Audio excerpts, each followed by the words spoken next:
আসে না ক্লিয়ার। রোদের আলো আসে বলে সুন্দর আসছেন আসছেন হ্যাঁ শুরু করবো হ্যাঁ শুরু করবো বিসমিল্লাহির রহমানির রহিম। আমরা শুধু সেই বিখ্যাত আরিচা ঘাট থেকে বাস বুকিং করে আসছি। যে বাস বুকিং করে আমরা এই রাতারগুল সোয়াম ফরেস্টে প্রবেশ করেছি। আমাদের ইতিপূর্বে 5টা নৌকা চলে গিয়েছে। 5টা নৌকা চলে গিয়েছে। সেই নৌকার হাতে আমাদের লাস্ট নৌকা আমরা নিয়ে যাচ্ছি। আসলে প্রকৃতি মানুষকে এমনভাবে বিমোহিত করে, প্রকৃতি মানুষকে এমনভাবে আঁকড়ে ধরে, প্রকৃতির মাঝে না মিশলে প্রকৃতিকে ভালোবেসে এতটা কাছে গিয়ে দেখা যায় না। আমরা যতটা কাছে গিয়েছিলাম প্রথমে ঢোকার সময়, ইতিপূর্বে আমরা যখন আসছিলাম বর্ষাকালে, তখন বর্ষার একটা সৌন্দর্য ছিল। যে বর্ষার সৌন্দর্যে বর্ষা আসলে বর্ষায় অপলক দৃষ্টিতে আলাদা করে সেজেছে। আবার বর্ষা শেষে নতুন একটা অনুভূতির সঞ্চার হয়েছে।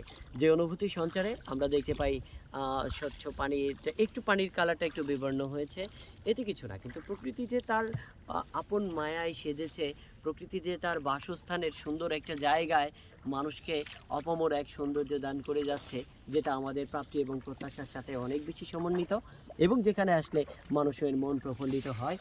এবং যেখানে তো জল আলবাস্ট্রসের একটা কথা মনে পড়ে যে পৃথিবীর সব স্থানেই যদি তোমার পদচিহ্ন থাকে তবে তুমি সেটা দেওয়ার চেষ্টা করো, কেননা সব পদচিহ্নই তোমাকে ভবিষ্যৎ প্রজন্মের কাছে মনে করাই দিবে, যে ভবিষ্যৎ প্রজন্ম তোমাকে স্মরণ করবে যে এই স্থানে আমার বাবা আর আমার দাদা আর আমার দাদার দাদা, আমার বাবার বাবা ইত্যাদি লোকের পদরচনা ছিল। তো সেই পদরচনা থেকে আপনি চোখ বন্ধ করে চলে গেলে হয়তো একটা স্বর্গীয় সুখ পাবেন, হয়তো জান্নাতি একটা সুখ পাবেন, কিন্তু এই দুনিয়ার সাথে মিল থাকবে কি থাকবে না তার বর্ণনা হয়তো কোথায় পাওয়া গেছে কিনা আমার জানা নেই। তবে এই পর্যায়ে এই কথাটা সুস্পষ্টভাবে বলা যায় যে এই প্রকৃতি আসলে আপন মহিমায় সেজেছে, এই প্রকৃতি আমাদেরকে মুগ্ধ করেছে। নিঃসন্দেহে আমি তৃতীয়বার এখানে এসেও আমি ভীষণ বিমোহিত হয়েছি। তৃতীয়বার নতুন এক সাজে দেখেছি রাতারগুল সোয়াম ফরেস্ট। ভালো থাকুক পৃথিবী, ভালো থাকুক বাংলাদেশ, ভালো থাকুক জীববৈচিত্র্যময় আমার এই বাংলাদেশ। আসসালামু আলাইকুম।